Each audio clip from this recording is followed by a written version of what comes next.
Shalom kekasih Tuhan. Ya, kita akan memulai pengajaran sore hari tentang temanya keajaiban dalam kasih. Saudara percayalah di dalam kasih itu ada banyak keajaiban, ada kuasa yang tak terbatas karena kasih itu adalah Kristus sendiri.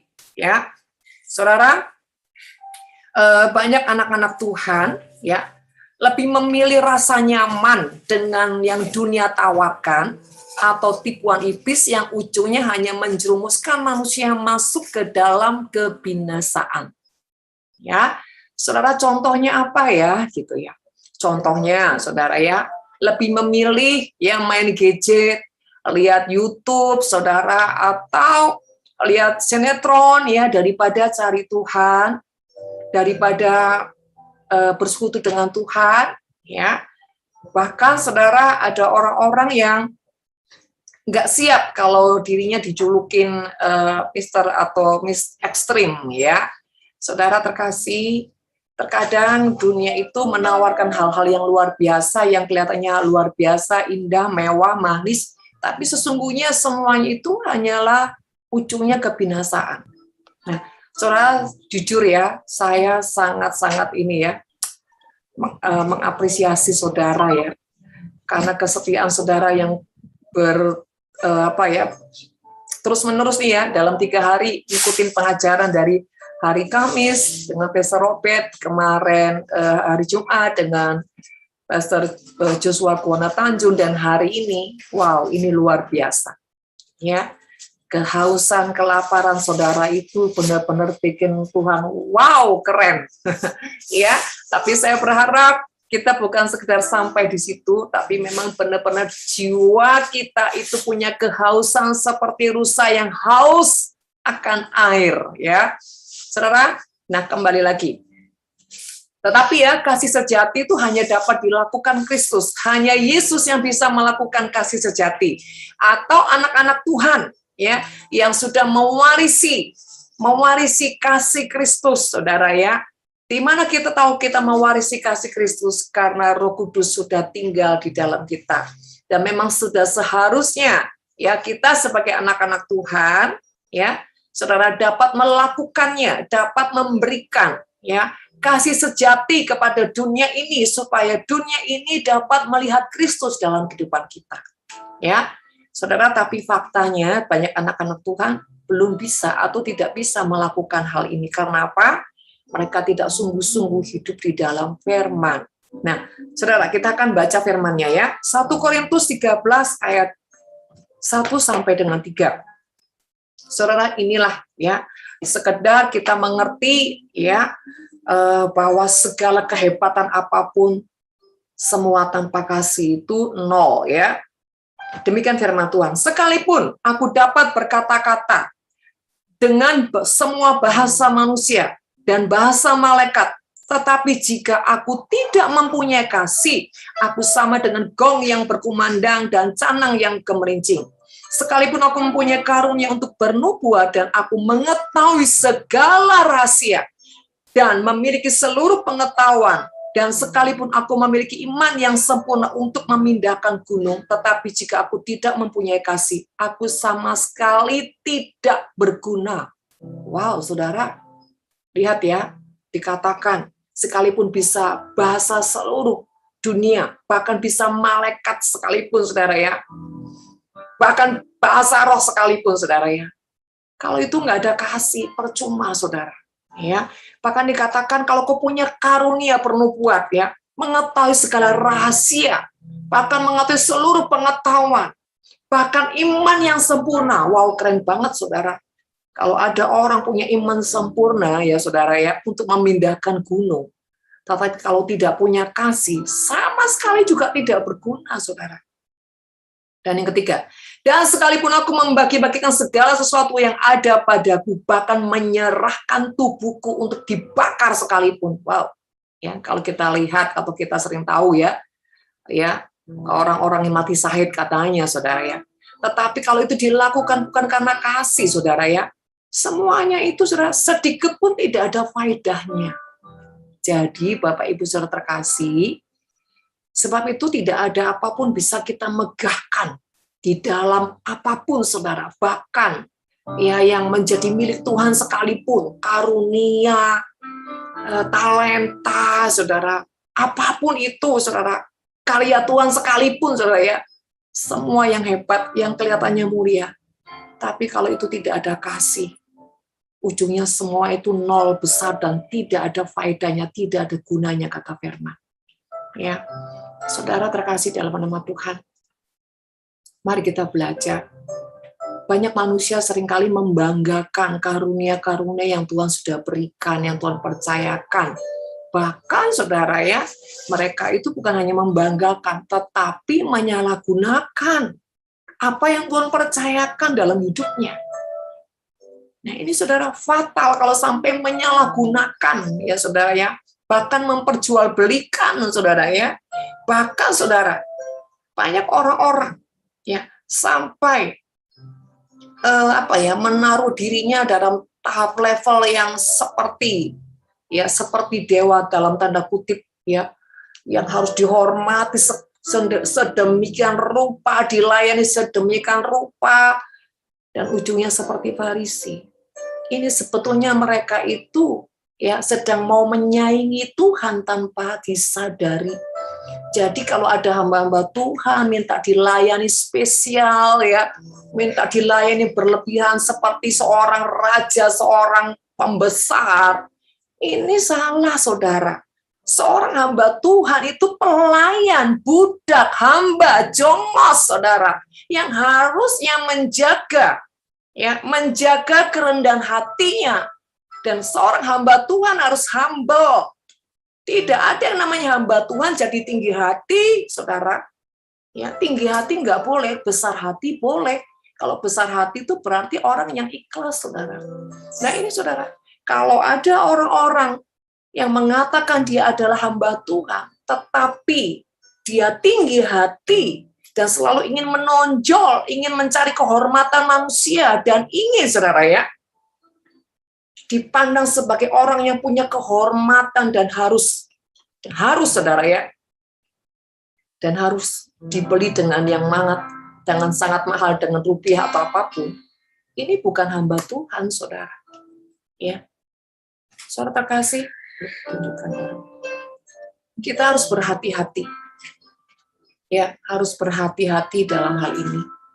Saudara, jangan sampai kalau kita ini dipercaya Tuhan, diurapi Tuhan, bahkan dipercaya sebuah kedudukan, atau sedang diangkat Tuhan untuk sebuah promosi-promosi besar, jangan sampai menyalahgunakan apa yang Tuhan percayakan pada kita. Entah itu jabatan, talenta, kekayaan, harta, atau apapun, saudara, sadar semua itu hanya sebuah titipan. Ingat, titipan.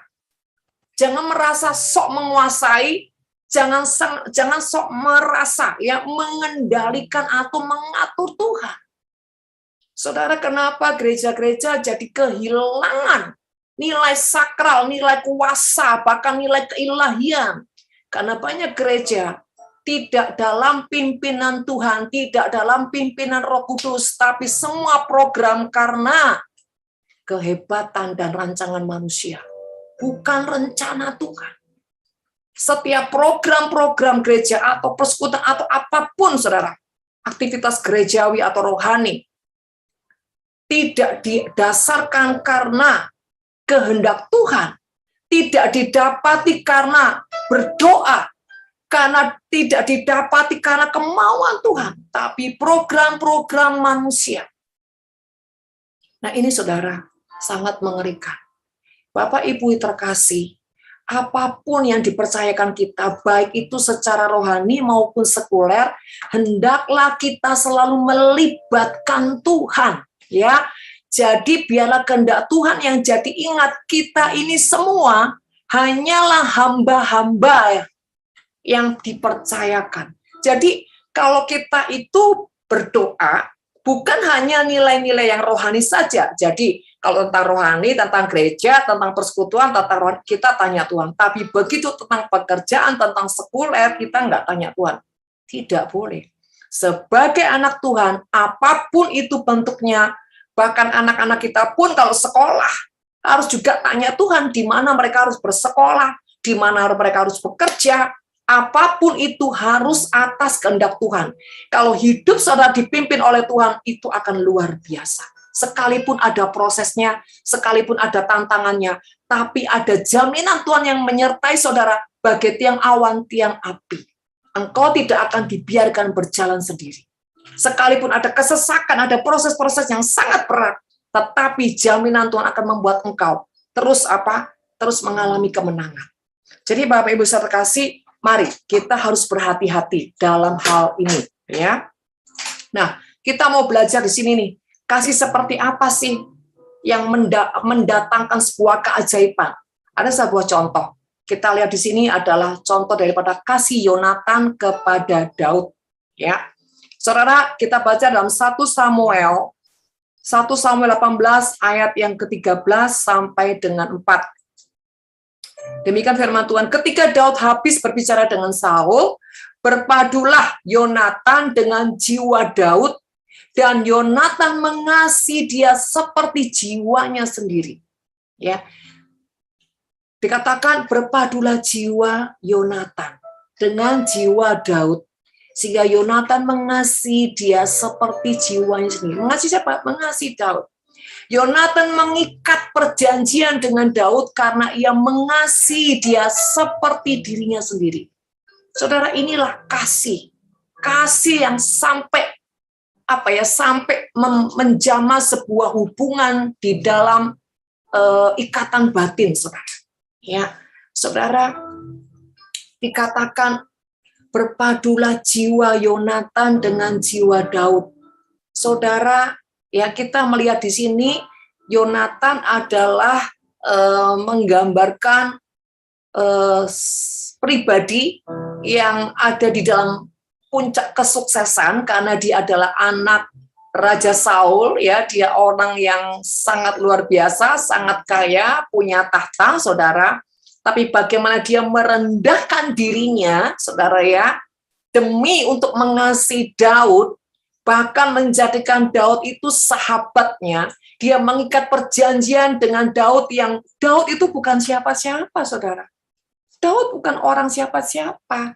Ya, disinilah Yonatan menunjukkan sikap hati yang begitu humble, sekalipun dia anak seorang raja dan punya tahta, dia merendahkan dirinya, sedang menghinakan dirinya, bersahabat dengan Daud yang bukan siapa-siapa. Yang keempat, ayat 4. Yonatan menanggalkan jubahnya yang dipakainya dan memberikannya kepada Daud, juga baju perangnya sampai pedangnya, panahnya, dan ikat pinggangnya. Saudara yang terkasih, ini loh, dikatakan kasih yang luar biasa, kasih yang bukan abal-abal, karena kita seringkali, saudara, mendengarkan sebuah statement bahwa aku mengasihimu, ya, aku rela berkorban apapun, ya saudara. Saudara, tetapi saudara, ujungnya orang itu tidak pernah memberikan satu bukti bahwa dia mengasihi.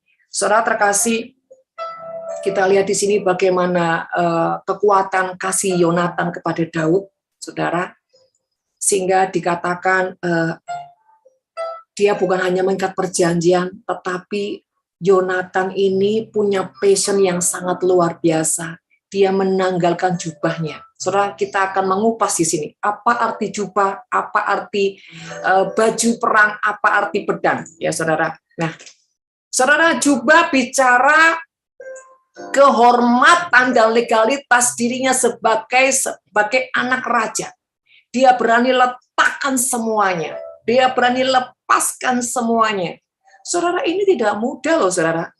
Kalau sampai Saul itu tahu, saudara, karena kita sudah mendengar ya, sudah tahulah ceritanya bagaimana Saul itu membenci daripada Daud, saudara.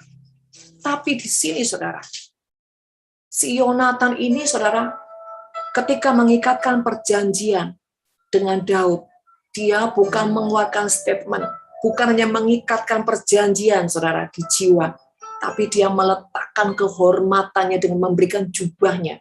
Dia lepaskan kehormatan legalitas diri sebagai anak raja. Artinya apa? Dia rela mengosongkan diri tanpa identitas, saudara. Ya, saudara, dan baju perang. Ini bicara, ya, sebuah kehormatan atas kepemimpinannya selama dia menjadi pemimpin perang sebagai anak raja, sebagai kepala pasukan. Dia juga letakkan semuanya itu dia berikan kepada Daud, saudara. Wow, ini luar biasa, saudara ya. Saudara, kalau kita memberikan sesuatu yang berharga sama orang yang punya pamor, punya sesuatu, punya wow, itu nggak heran, saudara. Ya, karena di balik semua itu pasti ada motivasi. Ini sebaliknya loh. Orang yang sangat punya kedudukan, punya kejayaan, punya kehormatan, dia berikan istilahnya pada orang gembel, saudara. Kenapa saya katakan Daud ini gembel? Lah, gimana nggak gembel? Dia aja nggak terlalu diakui, saudara, di dalam keluarga. Terbukti, ya, waktu Samuel ingin mengurapi anak-anak Isai, ya, saudara, Daud ini tidak diingat. Kecuali ketika Samuel bertanya, adakah lagi anakmu ini? Saudara, baru di situ Isai mengingat bahwa ada lagi satu anaknya, yaitu Daud. Berarti ini orang tidak terlalu dianggap. Ini anak yang tidak terlalu dianggap di dalam keluarga. Mungkin dia anak yang terbuang, anak yang jauh, saudara, dengan orang tuanya, dengan saudara-saudaranya.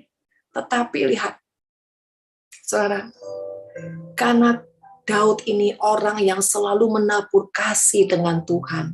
Dia menabur kasih dengan domba-domba yang dipercayakan kepada bapaknya, saudara. Daud orang yang begitu setia, punya integritas, yang selalu meluangkan waktu-waktunya. Ya, dia adalah orang yang selalu, saudara, ya, mempertanggungjawabkan apapun yang dipercayakan di tangannya. Dia tidak pernah memandang apapun itu remeh. Allah cuma 2-3 ekor domba, lagian binatang ngapain sih, nggak level. Enggak, saudara. Dia tidak pernah menganggap apapun remeh atau rendah, saudara. Dia selalu menjadi orang yang berintegritas, saudara. Bahkan totalitas dalam apapun. Daud adalah orang yang punya hati dan punya kasih. Saudara, bahkan ketika Daud disuruh menjenguk saudara-saudaranya, ya, dia pun tidak mengabaikan, saudara, tanggung jawabnya atas domba-domba yang dipercayakan. Dia mencari orang yang bisa dia mendelegasikan tanggung jawabnya. Saudara, ini sebuah contoh yang luar biasa. Banyak orang, ya, kalau misalkan, ya, diberikan tanggung jawab yang lain, biasanya tanggung jawab yang lain juga diabaikan. Ini enggak. Karena dia tidak pernah menganggap itu menjaga domba itu remeh. Tidak, saudara. Dia mencari orang yang bisa dipercaya untuk menjaga dan melanjutkan sebuah tanggung jawab yang dipercayakan padanya. Saudara, dari sinilah Daud, orang yang menabur kasih, menuai kasih. Ya, dia, saudara, menabur hatinya kepada Tuhan, menabur cintanya kepada Tuhan. Dia juga menuai cinta dari Yonatan. Saudara, ini bicara tabur tuai. Apa yang kita tabur di dalam kasih, ketekunan, integritas, kehambaan, pasti kita akan menuai. Ketika kita menabur sebuah pengorbanan kesejatian, maka kita juga akan menuai kesejatian. Nah, saudara, selanjutnya dikatakan ikat pinggang itu diberikan. Maaf ya, sampai pedang. Ini senjata kekuatan dan kemenangan serta kebanggaannya, sampai itu pun diletakkan, saudara. Ya, kalau dalam penyembahan, Yonatan ini orang yang totalitas. Bahkan maaf kata ya, dia berani menanggalkan semua, ibaratnya bahkan dengan telanjang, seperti dia tidak membutuhkan apapun, saudara, ketika dia berjumpa dengan Daud. Kenapa, saudara? Ini tiba-tiba ada suatu rahasia lagi. Saudara terkasih, Yonatan ini orang yang sangat cerdas. tapi dia juga orang yang sangat tulus, sehingga dia bisa membaca, dia bisa menangkap sebuah momen, dia tidak menyia-nyiakan kesempatan. Ketika dia berjumpa dengan Daud, dia mengamat-ngamati bahwa Daud adalah orang yang disertai Tuhan, diurapi Tuhan, dan Daud punya buah roh yang sangat luar biasa. Di mana kita bisa tahu, saudara, ketika Saul berusaha membunuh Daud, ya, melalui saudara melempar sesuatu kepada Daud sehingga si Yonatan ini memperhatikan gerak-gerik papanya. Kenapa ya papa ini kok sentimen sama Daud, berusaha membunuh Daud, saudara. Tapi di situ juga Yonatan memperhatikan Daud bisa meluputkan diri. Bahkan ketika menerima tantangan untuk sebuah peperangan besar, Daud menerima kemenangan yang luar biasa. Di sini Yonatan menangkap sesuatu. Dia menangkap, wow, Daud adalah orang yang diurapi Tuhan, dicintai Tuhan. Daud adalah orang yang punya hati luar biasa. Sehingga apa? Detik dia mengerti, dia mengikat sebuah covenant dengan Daud, saudara. Saudara, kalau kita mendapati orang yang sangat diurapi, dia rendah hati, dia dicintai Tuhan, kita tahu dia hidup dalam perkenanan Tuhan. Dan ketika kau detik itu tahu, dan ketika engkau mengujinya dengan Roh Kudus, dan ketika itu teruji, segeralah mengikat covenant dengan orang-orang seperti itu. Maka engkau akan melihat, engkau punya perjanjian yang sangat luar biasa. Saudara, Daud ini orang yang sangat, Yonatan ini orang yang sangat cerdas, tetapi orang yang tulus. Karena gini, sekalipun kita orang yang cerdas, tetapi kalau kita tidak tulus, saya percaya, apapun usaha Yonatan untuk mengikat sebuah covenant kepada Daud, tidak akan pernah terjadi. Kenapa, saudara? Karena sebuah kebenaran itu terang. Dan terang itu tidak bisa menyatu dengan kegelapan. Orang yang punya niat jahat, punya manipulasi, ketidaktulusan, bahkan kelicikan, tidak akan pernah bisa, saudara, menjamah atau mengikatkan diri dengan orang yang sangat punya kekudusan Tuhan. Nggak bisa. Saudara terkasih, jadi hikmat, kecerdasan, itu belum cukup. Harus disertai sebuah ketulusan, disitulah kita bisa mengikat sebuah covenant. Saudara terkasih, saya jadi tiba-tiba teringat. Ya, Bapak Ibu saudara terkasih, satu kali saya ini datang kepada Bu In. Saya bilang, saya nggak tahu kenapa saya datang kepada beliau, saya bilang, saya cuma taat aja sama Tuhan, dan singkat cerita, saudara, beliau bilang gini, kamu ini harus punya covenant. Dan detik itu saya bilang, ya Ibu kalau mau, saya bilang gitu. Tapi detik itu Ibu saudara menyambar tangan saya dan menaruh kedua tangan saya itu di pahanya, saudara. Kita duduk lagi berhadapan berdua, dan detik itu saudara, dia mendeklarasikan sebuah covenant. Dan ketika saya mendapatkan covenant itu, saya merasakan ada roh Tuhan yang menguasai. Saudara, dan beberapa orang yang menyaksikan itu menjadi heran. Kenapa begitu gampangnya? Ya. Kenapa begitu apa ya? Ada seperti favor Tuhan gitu ya. Pada saat itu saya juga nggak ngerti, saudara. Tapi berjalannya waktu, saudara. Saya juga mendengar dari anak-anak rohani beliau mengatakan bahwa Ibu itu nggak gampang untuk mengikat sebuah covenant pada seseorang dan bla bla. Dan di situ Tuhan mengajarkan banyak hal kepada saya. Saudara, bukan bilang saya ini orang yang baik, orang yang luar biasa, tidak. Saya tidak mengatakan saya orang seperti itu, saudara. Tapi ketika Tuhan katakan, ketika ada sebuah ketulusan, ada kesejatian, maka itu bisa menyambar covenant orang-orang yang punya perjanjian yang ajaib dengan Tuhan. Saudara terkasih, tetapi kita juga nggak bisa pakai pikiran kita, saudara. Segala sesuatu harus bagaimana Tuhan dan berjalan secara natural dengan Tuhan, saudara. Sekalipun kita punya covenant orang hebat. Tapi kalau kita tidak melakukan bagian kita tidak punya kehambaan, tidak punya penundukan diri, tidak punya ketulusan, dan tidak mau, saudara, tidak mau dididik, semua juga sia-sia, saudara. Ya, dan saudara terkasih, itu sebuah contoh saja. Dan ini benar-benar fresh, saya hanya ngalir aja karena saya jujur saya nggak ngerti Tuhan mau ngomong apa. Benar-benar saya hanya flow saja dengan Tuhan, saudara. Ya, dan saudara itu dari contoh. Kembali lagi bahwa Yonatan tuh melepaskan semua senjata-senjatanya kepada Daud. Kenapa, saudara? Karena Yonatan tahu, ya, bahwa ketika itu dipercayakan kepada Daud, saudara, satu kali kelak, ada sebuah warisan yang akan diimpartasikan, saudara. Ya, nah, nanti kita akan bahas itu. Kita akan lanjut di sini. Ikat pinggang itu apa sih, saudara? Ikat pinggang di sini menggambarkan kebenaran dan kesetiaan. Yonatan adalah orang yang hidup benar dan orang yang punya hati setia. Jadi saudara, ini semua syarat, saudara.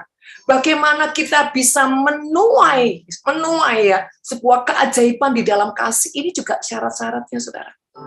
Bagaimana kita bisa menyatukan dan mempunyai covenant yang ajaib dengan orang-orang yang diurapi Tuhan, ini juga syaratnya. Kita harus punya hidup dalam kebenaran yang sejati, kita harus punya kesetiaan yang sejati. Ya, Yesaya 11 ayat 5. Ia tidak menyimpang dari kebenaran dan kesetiaan, seperti ikat pinggang tetap terikat pada pinggangnya. Artinya, ini orang, saudara, tidak pernah kompromi, saudara. Dan dia tetap tekad di dalam kebenaran, apapun itu, dia tetap memegang kebenaran itu dengan nilai kesetiaan yang sangat luar biasa. Artinya, dia tidak suka kompromi. Ikat pinggang kekudusan, ikat pinggang kebenaran, itu firman yang tidak bisa diganggu-gugat oleh aturan dunia, saudara. Dan ini tidak bisa didapati orang yang setengah-setengah mengasihi Tuhan, nggak bisa. Ini hanya didapati orang yang sungguh-sungguh hatinya bergaul dengan firman, melekat dengan firman Tuhan. Yang seperti pujian tadi, mengikut Yesus, itulah kesukaan hatiku. Ya, ku lepas semua hakku untuk mengenal kehendaknya di hidupku, melepaskan semuanya. Saudara, itulah menjadi kesukaan, itu menjadi kekuatan, bukan karena keterpaksaan, apalagi sampai hanya jadi beban. Kalau di level hatimu masih segala sesuatu jadi beban, engkau masih terlalu jauh, saudara. Orang kalau apa-apa masih jadi beban, tanggung jawab jadi beban, perintah-perintah Tuhan menjadi beban, baca firman jadi beban. Ini, saudara, masih kekanak-kanakan, ini belum ada kedewasaan. Karena apa? Masih punya tingkat kekanak-kanakan, belum tingkat kedewasaan. Orang yang dewasa, dia mengerti, saudara. Orang yang dewasa, apapun tidak jadi beban, karena dia mengerti. Ya, yang selanjutnya, apa makna ikat pinggang? Ya, makna ikat pinggang di sini integritas. Yes, Yehezkiel 23:15a. Pinggangnya diikat dengan ikat pinggang, kepalanya memakai serban yang berjuntai. Semuanya kelihatan seperti perwira. Saudara, perwira ini bicara tentang pemimpin pasukan. Perwira ini bicara orang yang punya integritas, ya, orang yang punya tanggung jawab, saudara, dan orang yang punya loyalitas. Nah, saudara terkasih, itu dia berikat semuanya. Bahkan yang ketiga, kekuasaan. Yesaya 22:21, aku akan mengenakan jubahmu kepadanya, dan ikat pinggangmu akan kuikatkan kepadanya, dan kekuasaanmu akan kuberikan ke tangannya, maka ia akan menjadi bapa bagi penduduk Yerusalem. Dan ya, sambil saja, kuikat kepadanya dan kekuasaanmu akan kuberikan ke tangannya. kekuasaan. Jadi saudara terkasih dalam nama Tuhan, Yonatan berikan semuanya. Bahkan ibarat kasta, dia ini seperti Yesus yang mengosongkan dirinya hanya mengisi kepada ganda Bapa. Waktu di mana saudara? Waktu dia di Taman Getsemani. Saudara terkasih dalam nama Tuhan, inilah kasih yang luar biasa. Saudara, akibat dari apa yang dilakukan Yonatan, saudara ya. Nah, saudara, saya akan bacakan di dalam 2 Samuel pasal yang ke-9 ya. Intinya Daud ini mencari ada enggak ya tersisa keturunan Saul, saudara ya. Dan ketika dia mendapati ya Mephiboset, saudara ya. Mephiboset ini keturunan daripada Saul, saudara ya. Lewat Daud, saudara. Dan Mephiboset ini anak yang cacat, saudara. Bahkan dia mengibaratkan dia ini seperti anjing. Ya, tetapi ketika saudara ya, saudara bisa baca di 2 Samuel ayat 9 sampai seterusnya, di mana ketika Daud ini berjumpa dengan Mephiboset daripada keturunan Daud, saudara. Di sini saudara Daud ini memberikan sebuah kehormatan karena dia ini keturunan daripada Saul, keturunan daripada Yonatan, saudara ya. Singkat cerita, saudara, Mephiboset ini diangkat, saudara ya, menjadi orang yang diberikan tahta, saudara, bahkan diberikan warisan-warisan yang luar biasa.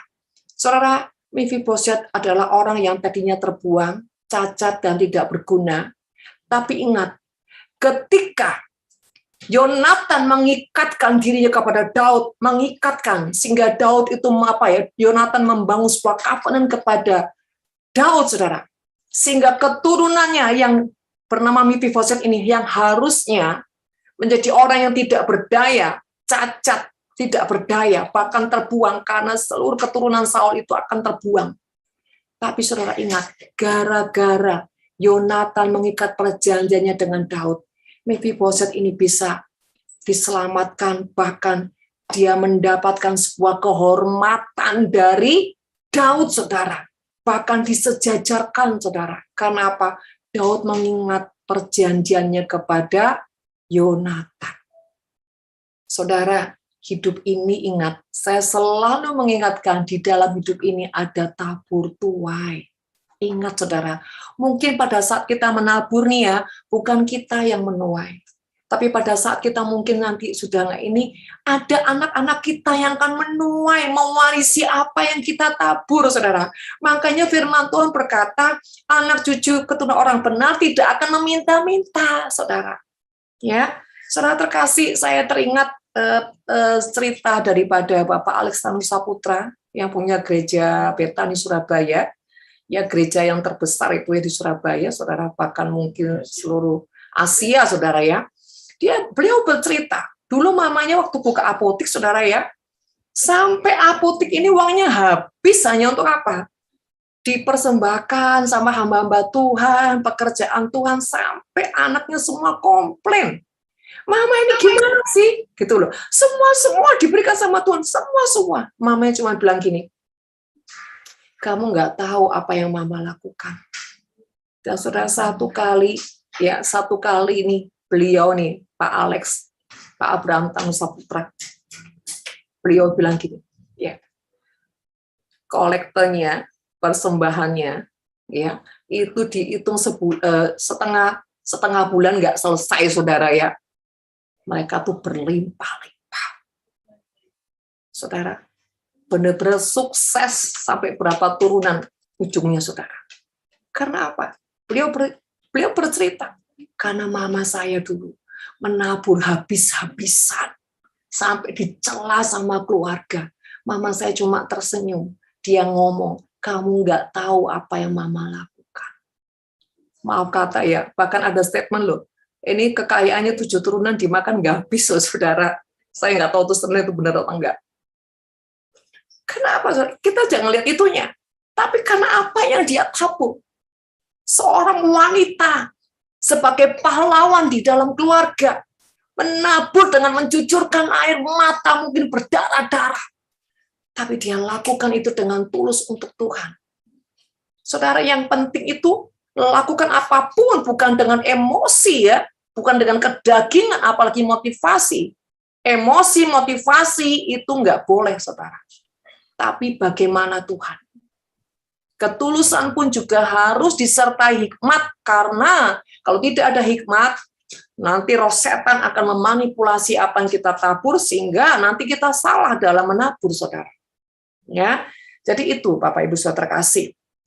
Upah daripada apa yang Yonatan tabur, dia letakkan semua, tidak tersisa. Bahkan dia sempat mempertahankan Daud, saudara, ribut sama papanya. Bayangin, saudara, dia sempat, saudara, bertengkar besar hanya membela Daud, orang yang bukan siapa-siapa.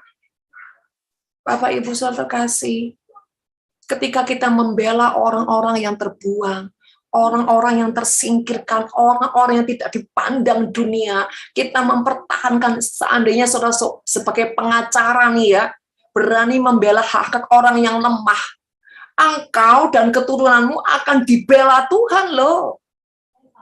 Ya, makanya hidup ini jangan mata duitan, saudara ya. Ngeri banget kalau mata duitan, saudara ya. Mata yang cerdas memandang keilahian, saudara. Oke, yang selanjutnya itulah, saudara, yang ditabur Yonatan, juga yang dituai Yonatan. Contoh yang kedua, kita tahu semua cerita daripada Rut, ya. Tapi kita akan belajar sini, ya. Rut itu memberi kesetiaannya, ya. Rut pasal 1 ayat 16. Tetapi kata Rut, janganlah desak aku meninggalkan engkau, dan pulang dengan tidak mengikuti engkau, sebab kemana engkau pergi, ke situ juga aku pergi, dan di mana engkau bermalam, di situ juga aku bermalam. Bangsa mula bangsaku, Allah mula Allahku, di mana engkau mati. Ini yang paling keren, saudara. Ayat ini yang paling keren. Di mana engkau mati, aku pun mati di sana, dan di sanalah aku dikuburkan. Beginilah kiranya Tuhan menghukum aku, bahkan lebih lagi daripada itu. Wow, sampai dia berani mengutuki dirinya, kalau dia tidak setia dengan Naomi. Keren nggak ini? Kalau ada menantu seperti ini, saya juga mau nih, saudara. Ya, jika sesuatu apapun memisahkan aku dari engkau selain daripada maut. Wah, ini ngalang-ngalin orang jatuh cinta, saudara ya. Kalau ada orang mengabdi seperti ini keren banget nih si Rut nih. Wow, keren, saudara ya. Siapa yang berani seperti ini, saudara? Pada orang yang kondisinya lagi, maaf ya, bukan miskin, kererererere, saudara ya, sudah miskin, melarat, dan waduh, saudara ya. Tapi saudara, ini Rut sampai dia berani menyumpahkan dan mengutuki dirinya kalau dia tidak mengikuti Rut, saudara. Saudara terkasih, ini bukan orang yang cuma setia.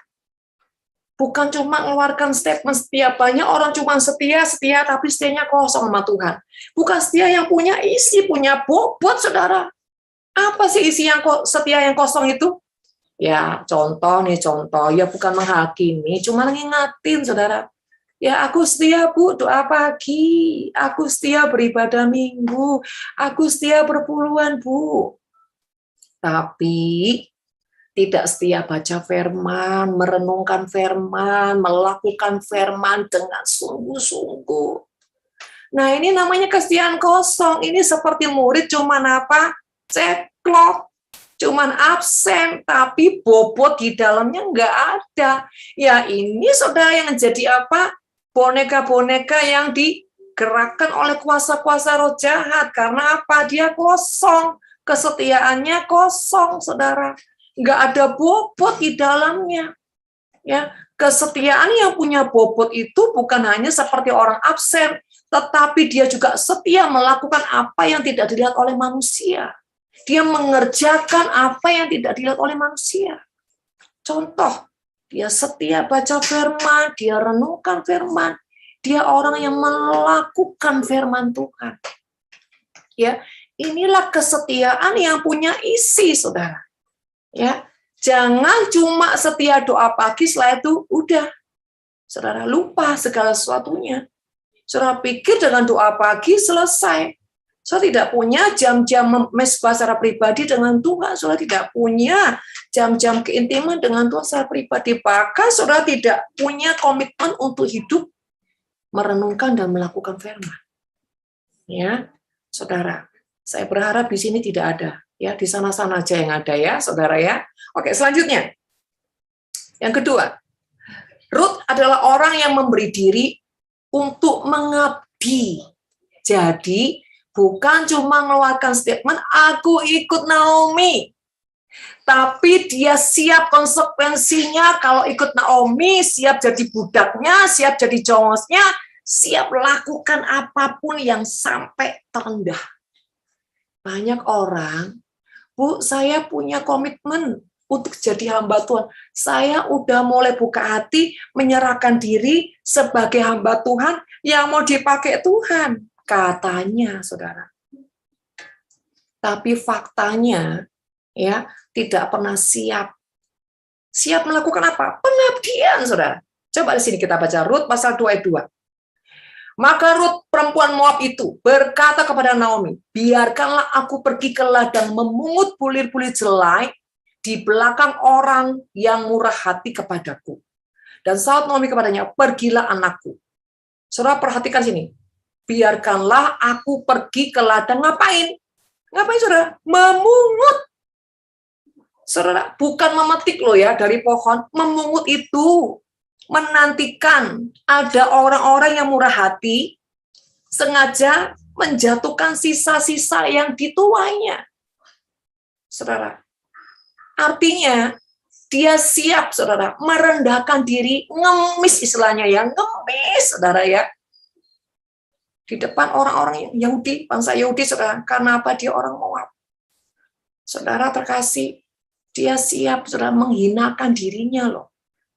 Ya, menjadi pengemis, saudara. Karena apa? Ruth ini tahu bahwa dia harus memelihara menantunya. Saudara, banyak orang cuma komitmen mau setia, tapi nggak mau mengabdi. Ya, misalkan ada full timer di gereja, dimanapun lah saudara, ya. Tapi begitu saudara ya dikasih sebuah maksudnya tanggung jawab, apapun itu yang dipercayakan, tidak mengerjakannya dengan segenap hati. Bahkan saudara ya suka apa ya, suka bermanipulasi atau mengerjakannya sekedar tidak punya integritas. Nah ini komitmennya kosong saudara, kesetiaannya nggak ada bobot. Saudara, saya sekali lagi, semua karena anugerah ya dalam didikan Tuhan. Saya ingat pada saat saya memutuskan untuk menjadi seorang full timer saudara ya. Pada saat itu seorang penginjil ya, John Hartman, dia membuka sebuah cabang di Surabaya dan saya lah salah satunya full timer di situ. Saya ini ya satu-satunya pengerja full timer yang tidak terima persembahan. Tidak mau terima persembahan. Tapi saya adalah orang yang kerjanya double porsi dari mereka. Jam kerja jam 8, saya jam 7, setengah 7 sudah datang di sekretariat itu. Saya ngapain, saudara? Saya meng-OB-kan diri. Padahal ada OB-nya, saudara. Saya nyapu, ngepel, sikat kamar mandi, saya bersyafaat, saya nyembah. Padahal ada OB, ada 2 OB, saudara. Harusnya saya nggak perlu repot-repot dong. Tapi entah gimana itu menjadi kesukaan saya, saudara. Bukan orang nganggur loh. Saya pada saat itu, saya nggak punya pembantu, saudara. Saya ini, ya, anak saya 4, masih kecil-kecil, saudara. Saya juga masak, nyapu ngepel rumah saya lantai 2. Saya masih ngurusin packing dagangan suami saya. Saudara, setiap hari saya ini tidur tuh jam 2, jam 3 pagi. Karena saya ini begitu pulang kerja nih ya, jadi full timer saya pulang kerja jam 7, masih harus belanja, masak, cuci baju, dan setiap hari cucian saya tuh 2 ember besar waktu saya nggak punya mesin cuci. Setiap hari itu 2 ember besar itu standarnya. Kalau udah nurunin spray semua bisa 3 ember besar-besar, saudara. Ya. Setelah itu saya masak. Setelah masak, saudara, saya bersih-bersih. Ya, setelah itu saya harus packing. semua dagangan yang di toko. Nah, setelah itu saudara masih harus ya setrika. Sampai kadang-kadang sampai jam 4 subuh, saudara. Saya hanya bisa tidur satu hari itu bisa 1,5 jam, hampir-hampir nggak pernah 2 jam. Karena pagi harus bangun, ya jam 5 harus bangun, saudara, maaf, jam 4 harus bangun, saudara, atau jam 5, ya pokoknya saya tidur 1,5 jam lah, saudara. Bangun tuh harus menyiapkan masakan, manasin dan bla bla, karena saya sore udah masak, pagi tinggal manasin, dan setelah itu saya berangkat kerja. Setiap hari. Saudara, dan saudara, ada kalanya saya ini kalau nggak punya duit, ya nggak naik angkut, saudara, karena saya tuh nggak pernah gini sama suami saya. Perjalanan berkilo-kilo dan hamil, saudara, dan kehamilan saya pada saat itu punya masalah di mana dokter bilang harus digugurkan karena ini bahaya bisa menyangkut nyawa saya dan nyawa anak saya. Tapi saya terus pertahankan karena saya nggak mungkin bunuh janin dalam kandungan itu. Saudara, seringkali saya mengalami kambuh sakit di tengah jalan, dan itu benar-benar hampir mati, saudara. Seringkali itu keringat dingin itu bisa 1 jam lebih, itu keringat dingin dan lemes. Dan seringkali saya bilang, waduh, ini rasanya saya udah bisa-bisa saya mati nih di jalan. Saudara, dan ujungnya, saudara, sampai ya saya melahirkan, semua dengan normal, dan ujungnya setelah saya melahirkan, saya harus operasi karena ada sesuatu yang harus diambil dari tubuh saya. Tapi saya ingat gini, saudara, entah kenapa ya, melakukan semua itu tuh bukan jadi beban, menjadi kesukaan, saudara. Kenapa? Karena setiap kali melakukan itu tuh saya ketemu Tuhan. Bahkan terlepas nggak ketemu pun, saya suka lakukan itu, saudara. Saya tuh bisa dengan happy, nggak ada beban, sampai orang-orang tuh bingung, saudara. Awal-awal saya tuh sampai dikira tuh mau menjilat pemimpin. Dalam hati apa yang mau dijilat, gitu loh ya, saudara. Saudara terkasih, orang itu nggak akan punya kekuatan kalau dia tidak tulus. Mau mau di action kayak apa, kalau dia nggak punya ketulusan, dia nggak akan kuat. Orang yang cuma pura-pura itu nggak akan bertahan, saudara. Tapi kalau kita tulus, kita tuh punya kekuatan untuk melakukannya. Saudara, dan itu bertahun-tahun saya lakukan. Ya. Intinya begini, saudara. Ketika kita ini punya ketulusan, kesejatian, apapun itu tidak akan merasa berat. Saya ini bingung zaman sekarang ya. Orang-orang yang memberikan diri untuk menjadi hamba Tuhan, full timer lah, apa. Aduh, saudara, seringkali integritasnya itu mengerikan sekali. Serius. Mengerikan sekali. Bahkan kualitas-kualitas hamba Tuhan sekarang itu, jujur ya, nggak seperti dulu, saudara. Kalau dulu hamba Tuhan itu benar-benar sejati.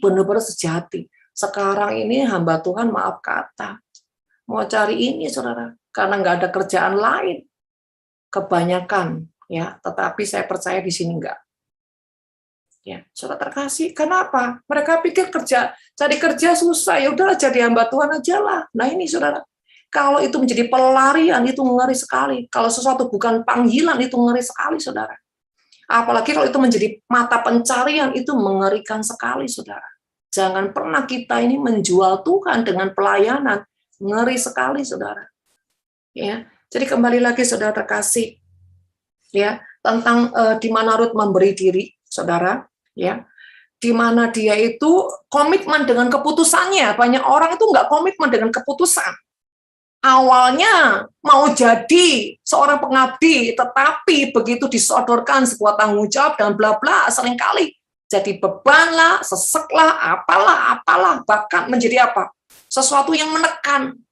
Akhirnya melakukannya apa? Bersungut-sungut lah, berat lah, apalah.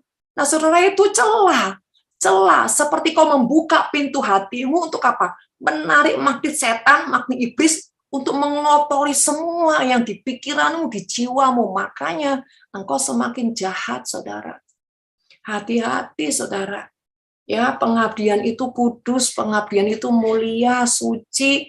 Jangan dikotori dengan apa?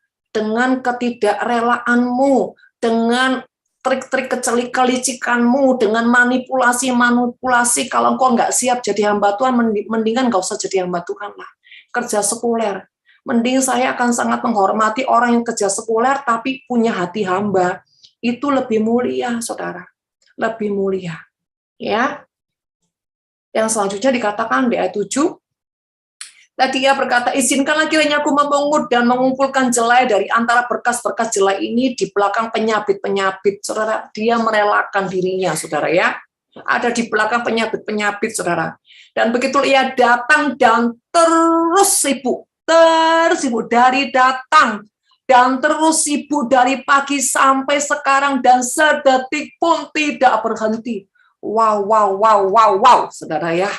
Waduh, ini Ruth, kalau saya mengulas Ruth, aduh, saudara, ini dalam banget. Ini ya ibarat kata nih, saudara ya. Ibarat kata. Kalau seseorang dikasih tanggung jawab sama Tuhan ya, kalau Tuhan belum bilang berhenti nak, dia akan terus jalan, dia akan terus karena apa? Karena dia mau all out, saudara. Wow, saudara. Hati seperti ini loh, saudara, langkah banget. Kalau ada itu langkah bin ajaib, saudara. Makanya itu tergantung kita nih punya apa ya, punya selera lah, saudara. Punya keputusan. Kita mau jadi seperti apa? Mau jadi sesuatu yang murah, standar, atau menjadi sesuatu yang punya nilai wow, yang dunia nggak bisa beli. Sampai Tuhan tuh gini, wow, engkau hambaku yang baik dan berkenan. Waduh, tapi itu udah, saudara, harganya itu nggak murahan, berdarah-darah dalam tanda kutip, saudara. Tapi masalahnya kau rela nggak? Kau rela nggak diproses, diremukkan, saudara ya?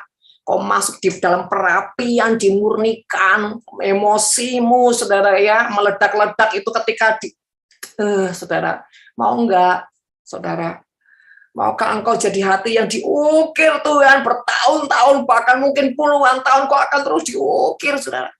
Sampai satu kali Tuhan tuh melihat hasil karya ukiran Tuhan di jiwa, di rohmu, di hatimu.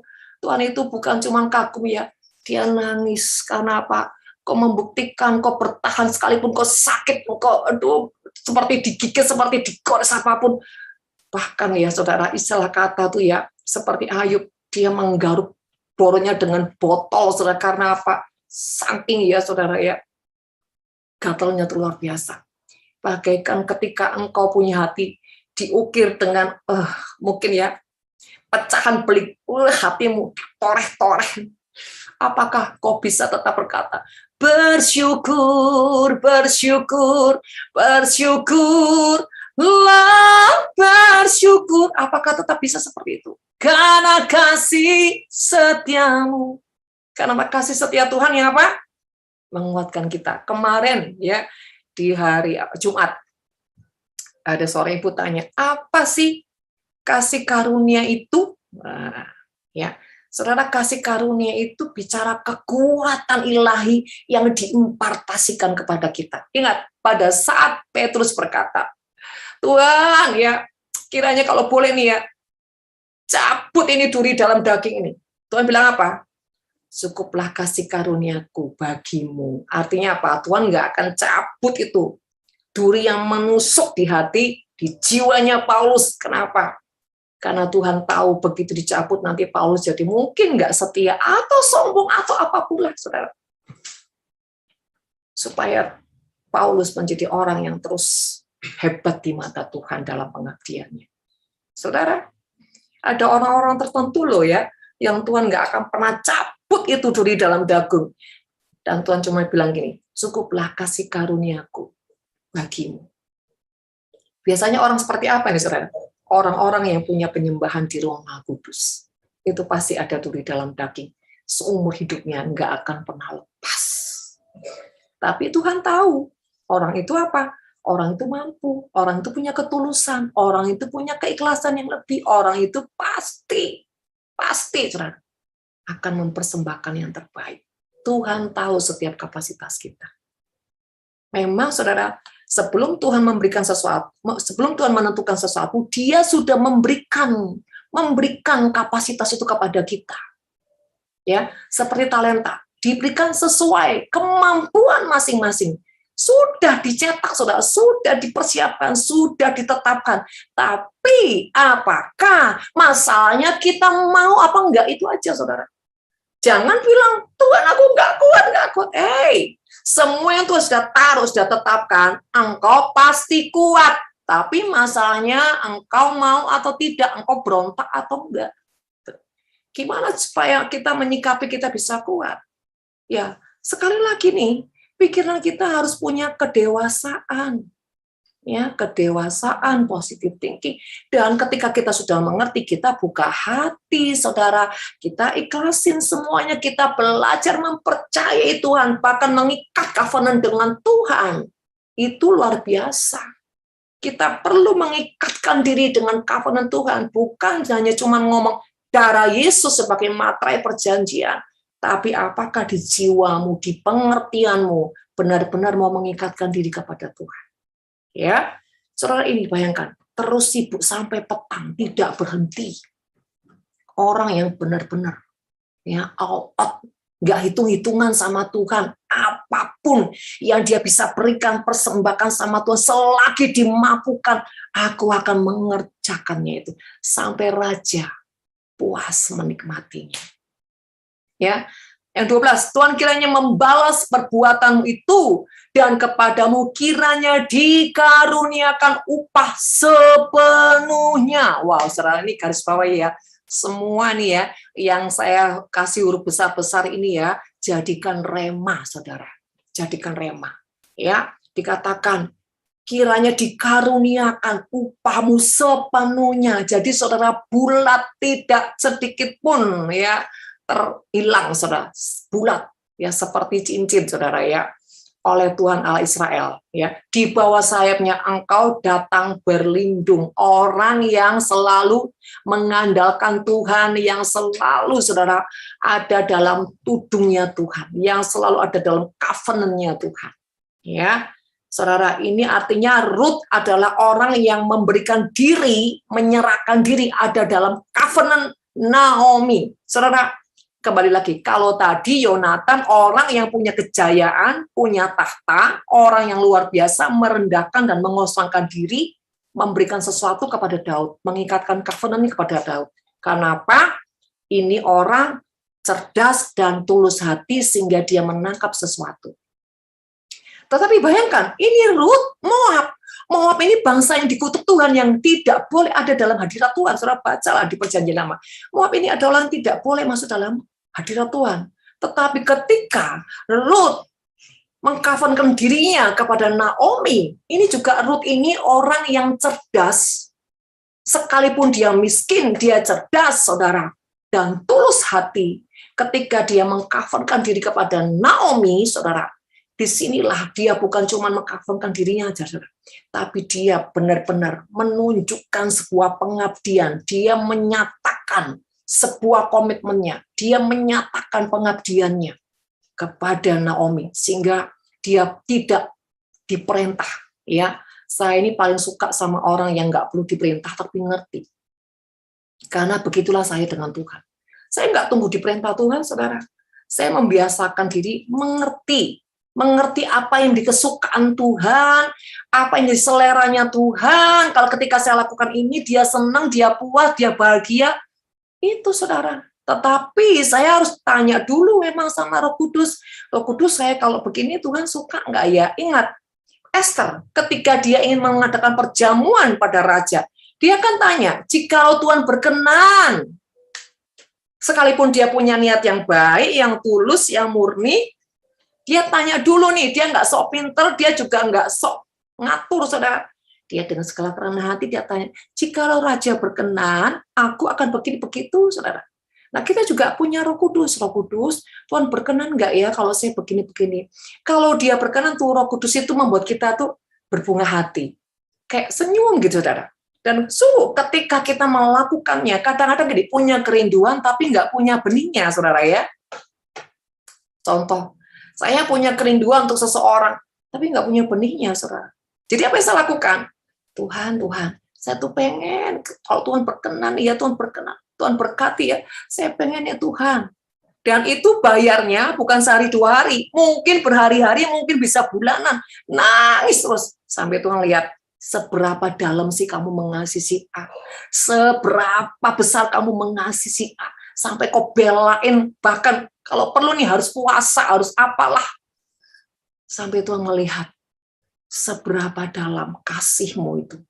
Dan ujungnya ketika Tuhan mempercayakan itu dan kita melakukannya, Tuhan itu tersenyum, saudara. Bukan cuma tersenyum, saudara. Dia memberikan rewards pada kita. Karena rewardnya bagaimana, saudara? Dan itu kita bisa rasakan. Dia rasakan. Saudara tahu enggak?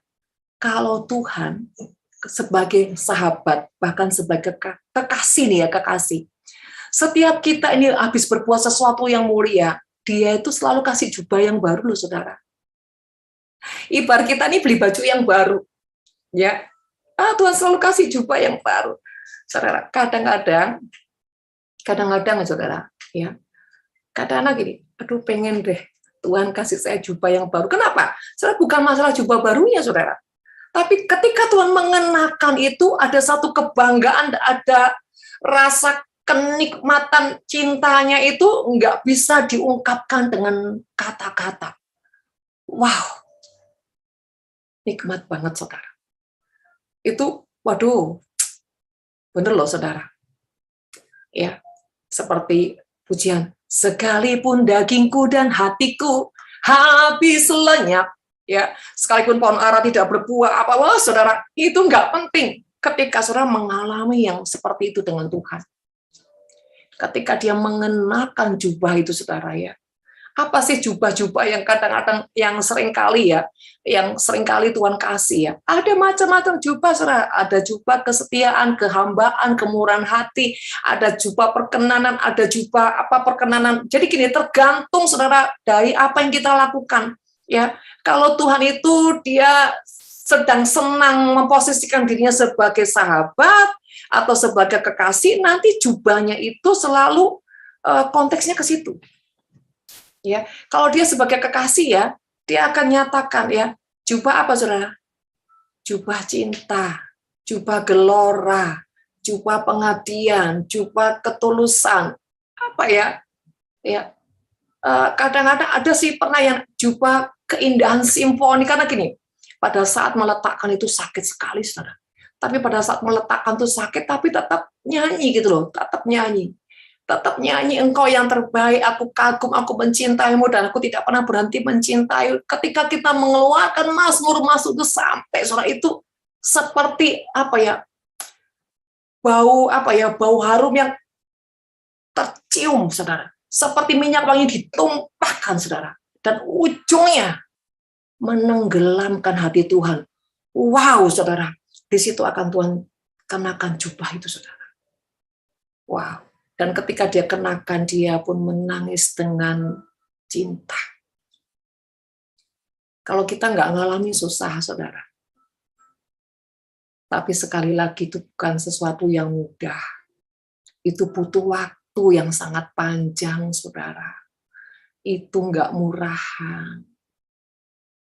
Beberapa saudara sampai kepingin ya Tuhan, nih Krisanti, Lilis, Audrey, ada beberapa yang rasanya kepingin, tapi kira-kira bisa ya, asal kau punya keputusan, ya.